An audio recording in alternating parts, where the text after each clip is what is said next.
Rapport family. We are back with another great edition of Building Rapport. Returning to the War Rapport, we've got Auburn quarterback Robby Ashford. Robby, thanks for joining us, man. Sir, appreciate y'all having me back. Well, Robby, it's post-spring. You've got your first spring practice in the book at Auburn University.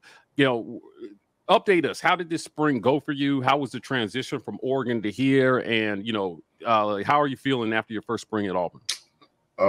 So for me, first spring, I feel like it went good. Everything according to plan. I mean, it really couldn't hit any better. I feel like first few practices, it was just getting acclimated, just used to everything. And I feel like with our offense, well, not even a few days. It takes months to learn our offense. But when you're able to get just a grasp of it, just coming in early, that helps a lot. So I feel like that helped me a lot. And then just my coaches, just how they were teaching me, just taking the time out to make sure I knew what I needed to know.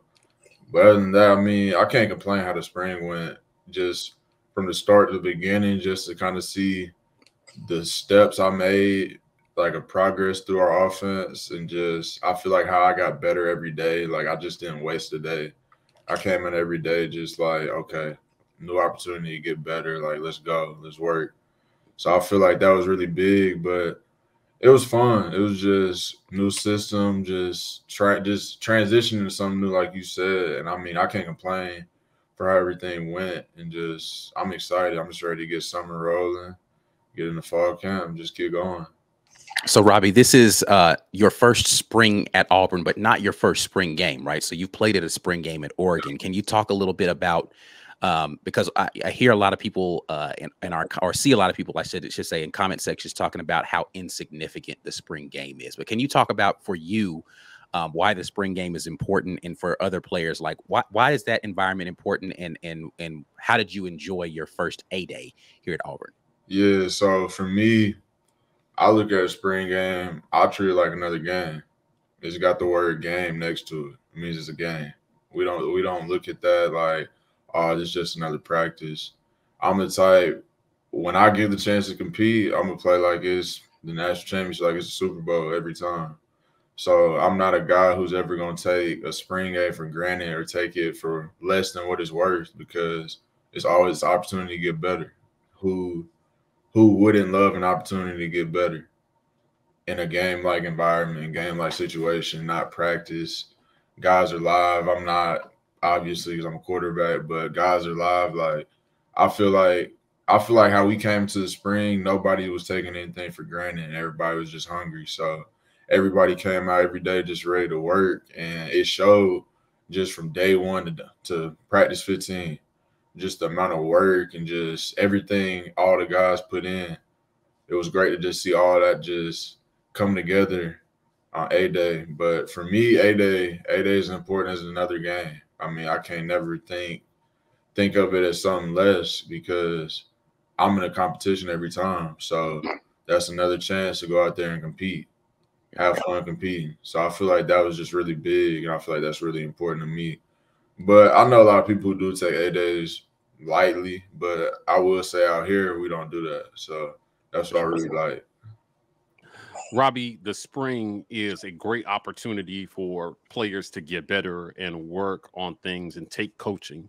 Can you talk a little bit about what your experience is like, or has been like, this spring, taking coaching from this staff? Are they, is coach hovering over you, giving you feedback in real time? Is it sessions after where you guys are going over film? Like, what's the coaching been like this spring? The coaches, they've been on it this spring. It was just really big for them just to make sure we were all on the same page. They took it upon themselves, just make sure we were right. But just how they ran everything, just with me, they stayed on me, which I appreciate. Just letting me know when I'm doing something wrong, because they know what type of guy I am. So they're not the ones that let you do something wrong and then just be like, oh, okay, whatever. They're going to get on to you, but I feel like, for me personally, I feel like when a coach is getting on to me or wants to see me do better, he's doing that because he cares, because he wants to see me be the best I can be. And, I mean, for me, that's love. So I can't do anything but appreciate that, because when you can go out your way to get on me to make sure I'm doing the right thing, that means you care. You care enough to make sure I'm doing the right thing. And the coaching staff was really big on that with me. And I think they don't even know just that by itself just gave me so much more confidence, because it's like, okay, I go out here, okay, I know if I mess up, they're gonna tell me what I did wrong. But at the end of the day, they're doing it because they care. It's not just, oh, they're doing it just to yell. Right. So that's what I really appreciate. Just the feeling of being wanted. That's the biggest thing. That was really big for me. And they, coaching staff, my teammates, trainers, everybody at Auburn's made me feel welcome and that like I'm wanted every single day. So I mean, for me, I feel like why wouldn't I go give my best every day for people that want to see me succeed? Mm-hmm. So I mean, that's how I feel. Robby, who's working with you guys on technicals? I know that Coach Kiesau and Coach Harsin are working with the quarterbacks. You know, I've heard that Mike Hartline might be working with you guys a little bit. Like, who's get hands on with the technicals? Really all three of them. They all work with us. They all make sure we're doing the right thing. They'll put together drills and stuff for us. So they do a lot. They do a lot behind the scenes that nobody knows. Everybody thinks it's just coaching, but the time our staff takes to really just to make sure you know it, like that's just big to me. It just the amount of care they show. Just it starts with the details, and then you work from there. And they're really big on that. We start from step one, and you just progress up and up, just one step at a time. We big on that. So all three, Coach Hartline, Coach Kiesau, Coach Harsin, they played a real big role in my development. Just more than anybody would know already. And then, like we say, we just keep stacking the days. So we just keep going a day at a time. All right. So, Robby, you talked about the competitive nature that's going on in the spring. I also seem to see a lot of camaraderie going on with you guys. And so I know it's not just you kind of giving us lip service on that. Talk to me about the reaction you all had to the Landon King touchdown, because y'all went crazy when he caught that pass from Holden with the chance to tie it up or even take the lead with the 2-point conversion at the end of the spring game. Just, you know, what kind of what led to that excitement? Just talk to me about like that moment for you all going crazy on the sidelines, coming out there congratulating him. I feel like for me, Lando, that's my boy. So I'm gonna be turned regardless. But for us, just in general, we like that for everybody. We're not a team where we're not a selfish team. We want everybody to get the wealth, everybody to catch the love. So I mean, when you come down, like you said, we treat it like a game. So you come down, you make a catch like that. Well, we had like a minute left, ran down like 30 seconds, something like that. Mm-hmm. You make a catch like that to get us within a point, like we're gonna get turned. And it was just like he went up. Oh my God, my mouth was like when he thought, I was just like, and I was like, oh yeah, I'm finna go get turned now. So then I think I was the first one down there. I sprinted down there, and then we all just lit. But that just shows just the kind of love we got for each other. We do that with everybody. So I think the brotherhood we got here is second to none. Just how everybody loves each other. We're gonna fight for one another. That's something I know I never have to worry about. I know my guys got me and I got them. So when you go in every game, knowing your boys got your back, it's kind of like, all right, let's just do what we do. It's simple as that. And I feel like that's what we ended up coming out doing this spring. We knew each other. We knew everybody had each other. So it's like, all right, I know the person on my right got my back. They know what they're doing. The person on my left got my back. They know what they're doing. All right, so now I just got to go do what I know to do. So just the love, it's great. It's great. I love it. So when Lando caught that ball, it was turned. I was lit because it was a crazy catch. Yeah. Just such a big moment. Even though it's not a real game, we still trying to win. So my team is still trying to win. So, I mean, you could not get turned. Yeah. Robby, 12 for 16 for 132 yards during the 8A game. We saw some excitement, some real cool things from you from an athletic standpoint, passing the ball. What things do you feel like you did, well during 8A, and what things maybe did you come away saying, I need to work on that going into the summer? I think for me, 8A, I think my biggest thing was I was just staying in the playbook. I wasn't trying to do too much. Wasn't trying to make the home run plays, taking what they give me, and just doing what we taught to do. So I think that was my biggest thing. Coach Harsin told me pregame. We were just talking, and I was just like, man, I'm going to go have fun today. He tells me have fun all the time. He always go make a play, every time I'm in there. I told him, I was like, I'm just going to make a play. I was like, I love football. And then from there, I just knew once we had that talk, I was like, it's going to be a good day. I felt good.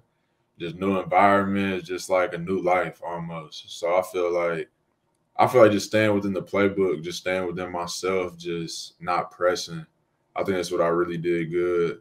And then I had a few throws I want back, just kind of just some footwork things, just nothing too bad. It's just minor tweaks that change the difference between me leaving the ball inside and outside.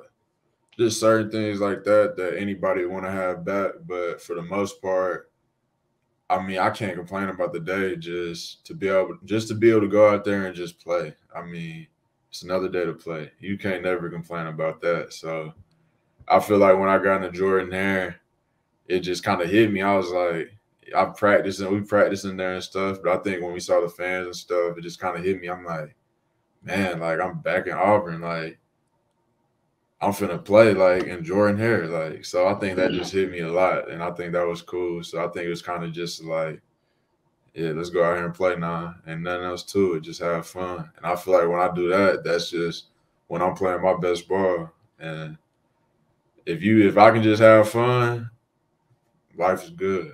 All right, so let's talk post spring. So you're into the kind of period right now where there's not as much organized activity going on, right? So what is your game plan for what you want to do during the summer to get you prepped to have a successful fall? What type of things are on your list of things to get accomplished during this time? This thing, definitely just getting my body even better.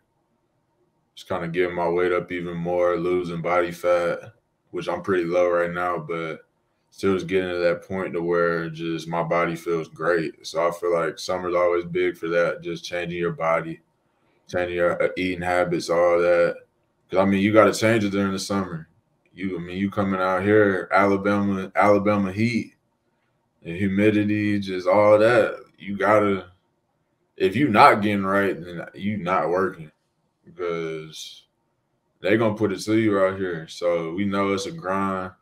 But I think that's going to be really big for me. And then just staying in my playbook just every day. Just I'm the type of guy, I'll sit there, I'll watch film till I'm ready to go to sleep. Like I can just sit there and watch it. So I think taking my knowledge of the game to an even higher level, I think that's going to be my next step. Just okay, I got my first spring in this offense. Okay, I'm used to it.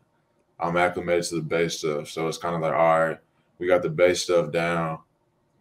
Still keep learning the base stuff, but now we keep progressing into the more advanced stuff, the more stuff that you know once you've been in the offense. So I feel like that's gonna be my biggest thing, just to be able to go out there and just have a good fall camp, and then just really just bonding with the guys, just getting a better connection with my receivers, my tight ends, O-line, running backs, everybody. I feel like just over that summer, just creating that bond even more is going to be really big.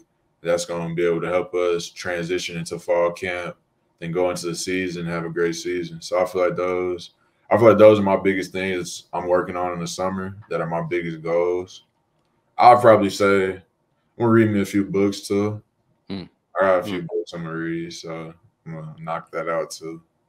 Robby, any plans to maybe work with private QB coach the offseason? I know that's a really popular thing that players are doing. Are you gonna work with anybody privately this offseason? Yeah, I always do. So whenever I get free time, I go out there and train with them. I got two though, so one in Cali, one in Atlanta. So I kind of just the one out in Atlanta, I can drive there, boom, just like that. So now I'm gonna be with him a lot, and then whenever I go out to California during break, I always go get with my QB coach in Cali, and I mean they're both great, two of the best in the business. So it's good to know it don't matter which coast I go to. I know I got one of the best quarterback coaches in the country. Hey, I can't complain. So I'll definitely be with them whenever I get the time to, just because my development is big. So anything I can do to up my game, I'm gonna do.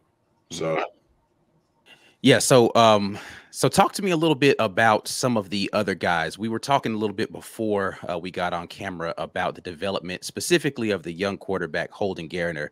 How has he progressed so far since you've seen him get out there, and what are your thoughts on him and just getting acclimated to everything as far as being the fresh guy out there on campus? and Holden, that's my boy. He gonna be really good. He from the jump, he just came out. He loves to work. He's a grinder, he's a competitor. So when I first met him, I was like, all right, I like him. I like him. Just the mentality he came in with as a true freshman. And then just being the youngest, at one point he was, the youngest quarterback out of 7 guys.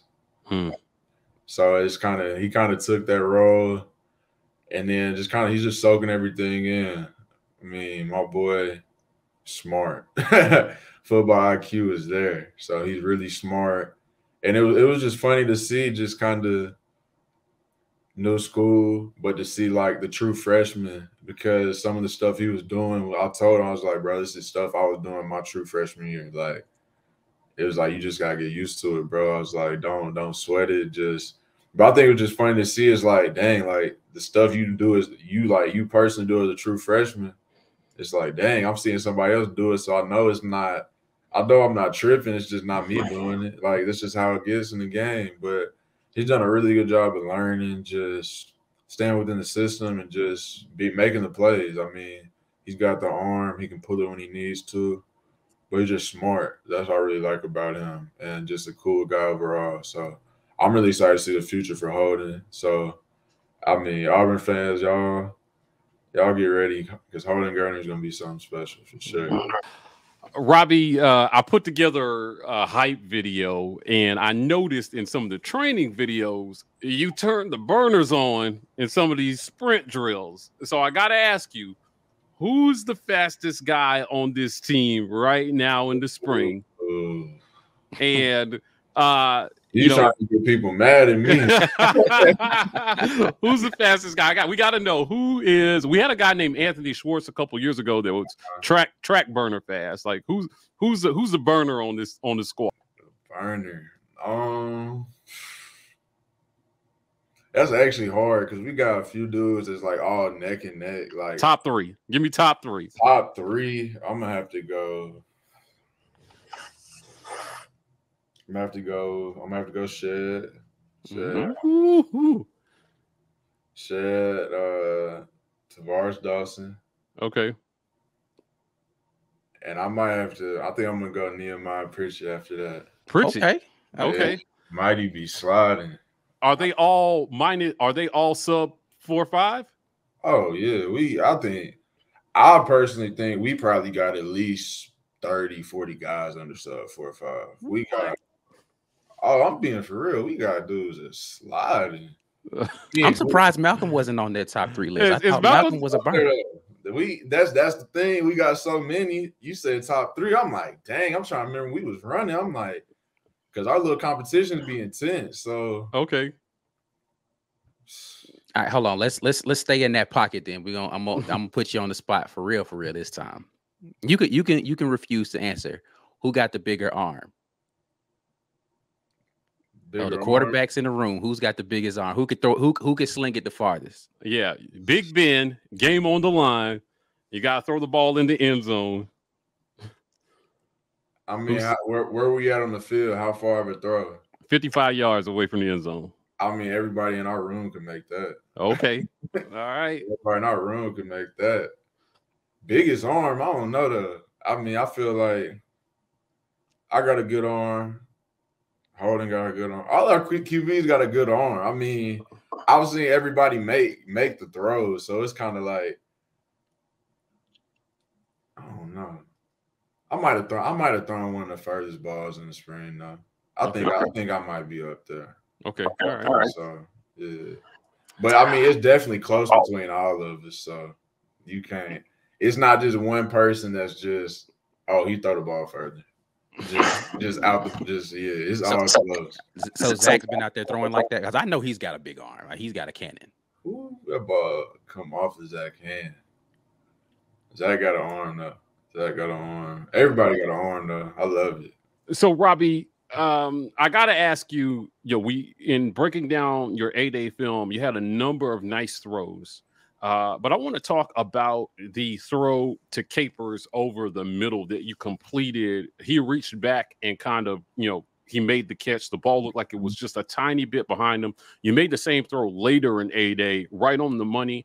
Help us out. Help our listeners out. What is it about that throw that made the ball behind him? Is it timing with the receiver? Was it mechanics from the quarterback? Break that down for me. When you look back at the film, what are you looking at on that throw and saying, this is what we got to do better? So I came in, I kind of just seen my one-on-one matchup, and I saw it was Zay, and I liked it. So I was like, all right, I'm going to work that side. Kind of yes, no it. So at first I was yes, and then the end dropped. So I was like, okay. So I can't hit first window. I was like, all right, I'm finna hit the second window because I seen how he was playing. He had eyes to Zay. So I know once Zay gets past that front shoulder, then he's done for it because he got his eyes at Zay. So I seen that, and I was like, all right, I'm hitting him second window. And I kind of let it go early. Or not early, kind of late. So it was kind of behind Zay. But, just the catch he made, he bailed me out. There ain't nothing else to it. He made me look good. I told him, I said, I appreciate you making me look good. But, when you got receivers like that, they can bail you out. Not every throw you're going to make is going to be a good throw. So, when you got receivers who can bail you out, that's going to change the game. So, I feel like for him to just be able to make that catch kind of gave him a lot of confidence too, because that's an acrobatic catch. It's not an easy catch. And then just be able to get a first down off of that. And then we came back on that second at 27, had the hook up again. It was just kind of me and Zay had just been working all spring. Just we were going a lot with each other. And at first we were on the page, but it was just like, all right, we getting there. Like we getting there. And then I feel like when we got towards like the later practices, that's when it really all clicked with me and him. And we knew what we were trying to do. So Zay's improvement was really big. So for him to be able to go out there and do that in A-Day was really big for him, just big confidence. So it was good to see him go out there and just make those plays. So you're saying it was more of kind of like late making the decision to throw it to him more so than mechanics? It was I kind of hesitated. I kind of hesitated. Okay. So that kind of off my timing a little bit, but it ain't nothing else to it besides next time we have that, I'm gonna put the ball right here on him. Hey. But ain't not every throw gonna be perfect. So I can't complain. So, well, Robbie, we appreciate you taking some time to sit down with us here at the War Report to talk about how things went this spring, what you're going to do post-spring. Listen, keep working hard. We're rooting for you this fall. Yes, sir. Appreciate y'all. Well, that's it for another great edition of Building Rapport with our guy, Robby Ashford. Look, if you want more content like this, hit like and subscribe. We are the War Report on every single social media platform. TW Rapport on TikTok. Guys, we're signing off, and as always, War Eagle.